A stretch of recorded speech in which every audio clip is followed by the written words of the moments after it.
Yeah, today we got the day that almost ended Japan. March 11th, 2011. A routine Friday became the deadliest day in modern Japan. But it was only the beginning. A tsunami that sent a giant wall Damn. of water racing towards the coast. A sudden explosion occurred. Something that shouldn't have happened. From that moment, I remember watching those videos. People were on the disaster roofs. I was threatened like, not just "Damn, Japan, that's crazy." but the entire world. It is a fact in this part of Japan that at this moment in time, there are not enough living to take care of the dead.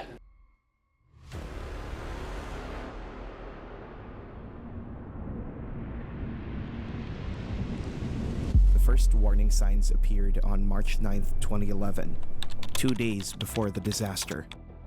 11:45 a.m., a 7.2 magnitude earthquake struck off the coast of Sanriku, Japan, shaking buildings and briefly alarming residents.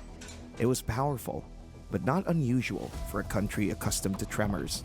Three Whew. more earthquakes occurred on the same day, in the same 3 more area, earthquakes. each with a I would've magnitude dipped. exceeding 6.0.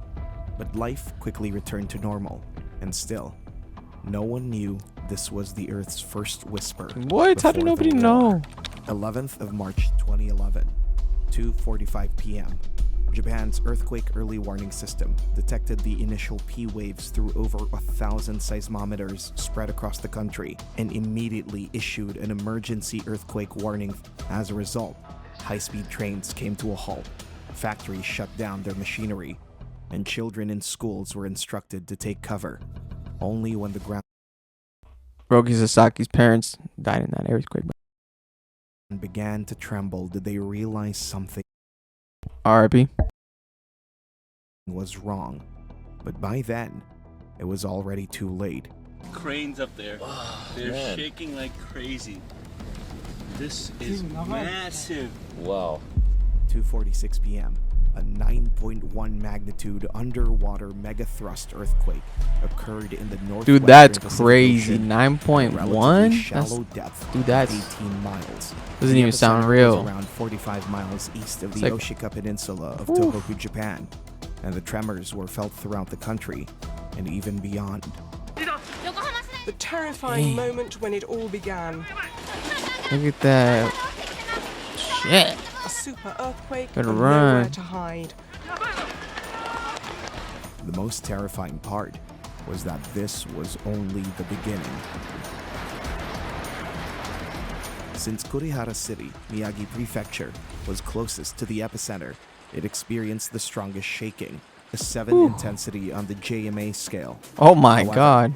Very strong tremors were also felt in Iwate, Whew. Fukushima, Ibaraki, and Tochigi prefectures. Oh yeah, you're gonna feel that shit from Tokyo, everywhere. which is about 232 miles from the epicenter, Felt that too. also witnessed the Earth's wrath as high rises continued to sway for minutes. Dang. But that's not all. Kyoto and Osaka, which are hundreds of miles away in western Japan, also reported noticeable tremors. Outside Japan, parts of China, Russia, and Taiwan also felt the quake. In fact, it was so intense that seismic instruments detected it across the entire globe. The tremors were Damn. so Ain't strong nobody. that they caused the Earth to wobble about 7 inches on Ooh. its axis. For 6 endless minutes, the Earth did not stop. During Damn. this time, Japan realized that no technology could predict and stop what nature had awakened.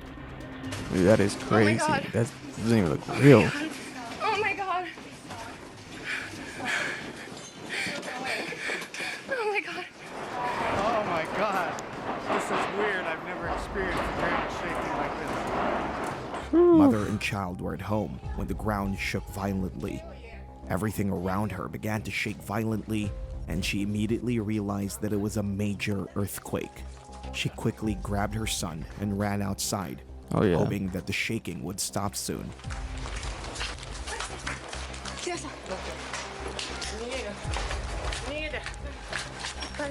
When she went outside, she saw Quickly. more and more people running out of their homes, each of them desperately trying to help their loved ones. Both she and her son survived the earthquake, but the worst was yet to come. Under the ocean, tension had been building for centuries. And on that day, it broke through. The bottom underneath is still shaking. We were just driving and the car was shaking from left to right. It's amazing. It's amazing. Everything was shaking really, really strong. You can see still the cables up there moving. When silence returned, Japan did not yet know that the real hell was just happening. It was just Japan's beginning. main island, Honshu, had been pushed 7.9 feet eastward, while parts of the coastline had sunk nearly 3 feet, swallowed slightly deeper by the sea. Most of Japan's modern buildings survived, but a significant portion of older structures suffered various types of damage, with oil refineries catching fire under the strong shaking. The Cosmo oil refinery suffered a worse fate as it burned uncontrollably for days, turning the skyline black with smoke and ash. The most destruction was observed near the epicenter as it bore the full force of the 9-magnitude earthquake. Almost 200 people lost their lives to the earthquake itself, and the cost of destruction was staggering, an estimated $200 billion. Oh my God. Yet, even in the midst of smoke and rubble, people believed they had survived the worst. They didn't even know. Calm-looking Pacific, the real disaster was awakening. Minutes after the earthquake, the ocean began to rise unnaturally. The first ominous sign of a tsunami. 2:49 I didn't even know Japan could get tsunamis. The Japan Meteorological Agency issued tsunami warnings. At the Tsunami time, warnings is the crazy. maximum estimated wave heights No, were that's 20 scary. feet, but a GPS buoy off of Iwate's coast soon When the detected big one comes, San Francisco's gonna get hit with tsunamis. It's just gonna terrifying be crazy. truth. New York's gonna be Sea halfway level was rising underwater. far faster and far higher She's gonna than be anyone had crazy imagined. when that big one comes. This wasn't a wave. It was a wall. It's gonna destroy half the world. It's going to slam into Japan's coastline. Live coverage of a river in Miyagi Prefecture. Tsunami obviously hitting, water going upwards towards the river. The JMA quickly issued a second tsunami warning, upgrading the tsunami That's heights to nothing over yet. 33 feet for Miyagi and 20 feet for Iwate and Fukushima.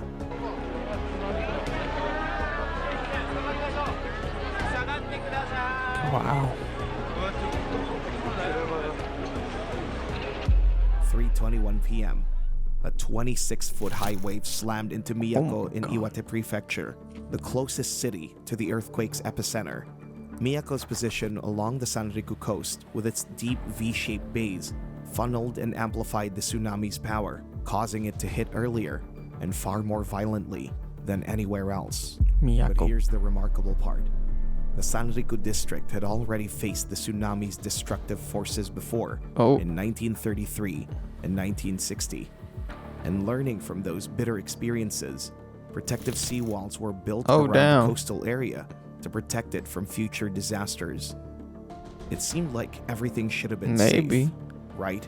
But the waves were so high that they crashed down on Sanriku with incredible force that day. A tsunami that Waves sent were a that giant high? wall of water racing towards the coast. Damn. Tossing cars, boats, and buildings like fragile toys. One man heard the sirens and stepped outside, Oh, I'm camera out of in there. hand, to capture the approaching waves. Oh, that fool is But crazy. Nothing could prepare him for what he was about to witness. That The fool is ocean was crazy. moving faster than anyone imagined, swallowing Fool- the neighborhood that fool is in getting all kinds of seconds. footage. That fool He is quickly crazy moved for being to right there. higher ground, but soon realized that he wasn't high enough. The water kept rising, and the waves turned deadly, tearing houses from their foundations. Damn, what the He fuck? survived the tsunami, but a ticking bomb, just 100 miles away, was about to change his country's fate forever. 3:22 p.m. Oh. One coastal region after another was struck by massive waves that swept from Aomori Prefecture to Chiba Prefecture. Each town in the tsunami's path suffered extensive destruction, as buildings were torn apart by the force of water. The seawalls built to protect Japan's coastal cities proved no match for the tsunami's sheer weight and power. In Rikuzen Takata, waves rose high as a 3-story building. At Koborinai Taro, the water reached 124 feet, and at Omoe Aneyoshi in Miyako City, it climbed to nearly 131 feet, Damn, wiping out everything in its path. This was the highest tsunami wave ever recorded in Japan. which means that Wow. many residents had no place to run or hide. Nope. These images from Japanese TV show the terrible power of the water, sweeping away whole shipping containers and crushing buildings like tin Damn. cans. 3:25 p.m. Surging water swept through coastal towns, leaving behind vast stretches of wreckage. Kuji and the southern part of Ofunato were among the hardest hit, with entire neighborhoods reduced to rubble across a 420-mile stretch of Japan's eastern coast, from Erimo in Hokkaido Dude, everything's to in Owara in rubble. Ibaraki. The devastation Destroyed was everything. catastrophic, much of it occurring within the first hour after Damn. the earthquake struck. About 200 people, teachers, children, and parents were sheltering from the earthquake inside the Noeru school building. Oh, The where? teacher, like, let's go check the classrooms to make sure everyone's okay and start getting everyone to the gym. They believed the worst was over, unaware that the ocean was preparing a new merciless strike. Some guy with a No. helmet on, he ran in and he was like, tsunami's coming. No. And, the principal Boom. was like, okay, everyone run back to the school. And he said he saw a wall of water coming. So he's like, everyone run back inside.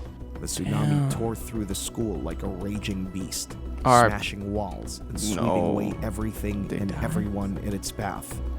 Risking his life, David Shum tried to save as many as he could, Dang. pulling children and adults from the chaos of water and debris. I saw like one of my kids, like he was like struggling. So I grabbed him, I grabbed his shirt, and I was able to like pull him over to the side, and he was able to grab onto the railing. And I helped heave him over, and I saw like a big desk with like 4 or 5 of my kids like hanging on to it. And they're like saying, you know, they're shouting like, help me, help us, help us. Damn. And finally I was able to like grab a hold of the desk and pull it closer to me, and then was able to grab them one by one, and we were able to get them over. Damn. Find the toys, That's books, crazy. the shoes of the children piled inside with care and respect. 108 people were in school that day. 74 children and staff were killed. Damn, R.I.P. For the few who R.I.P. survived, Shit. the true ordeal was only beginning. 30 It's minutes tough. after the major waves had struck the towns, the floodwaters began to recede. The receding water moved with almost the same force as it Ooh. had when it came in, dragging debris, vehicles, and collapsed buildings back into the ocean. Many people who had clung to debris or floated on rooftops during the flooding were mercilessly swept away with the powerful current. Others who had fled to higher ground helplessly watched their broken houses being pulled away Damn. into the sea. It was in this moment that people realized the true extent of the devastation. Entire stretches of low-lying land remained submerged, making rescue operations nearly impossible. By the end of the day, more than 18,000 people had lost their lives, out of which several thousand bodies of victims were never recovered. The aftermath was unbearable to witness. Entire towns had vanished, replaced by silence and What debris. the hell? Two I sons thought it was on combed top of through their the house. wreckage for their family, only to find their mother inside her car, lifeless, beside Aw. their niece and nephew. Find their mother, Bree. Two sons combed through the wreckage for their family, only to find their mother inside her car, lifeless, beside their niece and nephew. There is no place to put this many bodies. The morgues are completely full. And frankly, there aren't enough people to move them. It is a fact in this part of Japan that at this moment in time, there are not enough living to take care of the dead. The devastating tsunami did not stop at Japan's shores. It Dang. burst from the epicenter, racing across the Pacific Ocean at nearly 500 miles an hour. Within hours, 12-foot waves struck Hawaii and the Aleutian Islands of Alaska before reaching California to $30 million. In Santa Cruz, dozens of boats sank, piers were shattered, and losses exceeded $17 million. After 18 hours, the tsunami even reached Antarctica. A foot-high wave broke off part of the Salzburger ice shelf. But while everyone was trying to comprehend the scale of the catastrophe, a more deadly crisis was unfolding at the Fukushima Daiichi nuclear power plant. The site had silently turned into a ticking time bomb waiting to explode. The power plant is located No. in Okuma and Futaba towns, Fukushima Prefecture, on Japan's east coast. When the earthquake struck at 2:46 p.m., The plant lost its main power supply when transmission lines went down, so the reactor switched to emergency diesel generators to keep the cooling systems running and prevent overheating. Inside the plant, Atsufumi Yoshizawa, an engineer responsible for reactors 5 and 6, had no idea that what seemed under control in just 55 minutes would turn into Open a Chime checking account in 2 minutes. We'll spot you up to $200. Apply now. into a full-scale Ticking time bomb. catastrophe. A 49-foot-high tsunami wave struck the Fukushima coast, towering over the plant's 19-foot seawall and overwhelming everything in its path. The wave flooded the plant, destroying diesel generators and electrical systems in the basements. Within seconds, the facility was plunged into darkness. Cooling stopped, and the temperature in the reactors began to rise rapidly. The emergency signals coming to Yoshizawa were getting worse and worse. At that moment, he realized that the situation was getting out of control, and the station was on the verge of disaster. The Japanese government quickly ordered the first evacuation within a 1.9-mile radius of the power plant. Residents in the 2 to 6 mile zone were told to stay indoors, but as radiation levels spiked, the evacuation zone was expanded to a 6-mile radius. 7:30 p.m. Despite desperate attempts by engineers to reduce the pressure, the reactor continued to heat up rapidly. By morning, the temperature had reached critical levels, and internal components of the reactor began to melt, bringing disaster closer. 12th of March 2011, 3:36 p.m. A hydrogen explosion ripped through the first unit, tearing off the roof of the reactor building. It was now They got clear that shit on video. the That shit's Fukushima crazy. nuclear power plant was out of control, and the government quickly expanded the evacuation zone to 12 miles. But the nightmare continued. For 2 days, specialists fought desperately to stabilize the plant. But on March 14th at 11:01, the third unit exploded, even more powerful than the first, Pack it up, pack it causing up. seismic damage and the release of radioactive waste, and a partial meltdown of the core You gotta occurred pack that in the all up. second That's reactor. over. On That's not March saving 15th, that. 2011, the second unit began to massively release radioactive gases. Although there was no explosion there, this release gave the highest radiation levels. On the same day, a fire broke out in the spent fuel storage area of the fourth unit, which released additional radionuclides into the atmosphere. It was then that Atsufumi Yoshizawa realized that Fukushima had finally turned into a full-scale nuclear disaster. And the situation's still far from under control. We're hearing radiation levels inside the plant reached as high as 1,000 times the normal level. So what started as a natural disaster has the potential to become an even more threatening man-made disaster. The power plant had reached its most critical phase, and most people were expecting an evacuation. However, a small group of men, later known as the Fukushima 50, stayed inside the nuclear plant.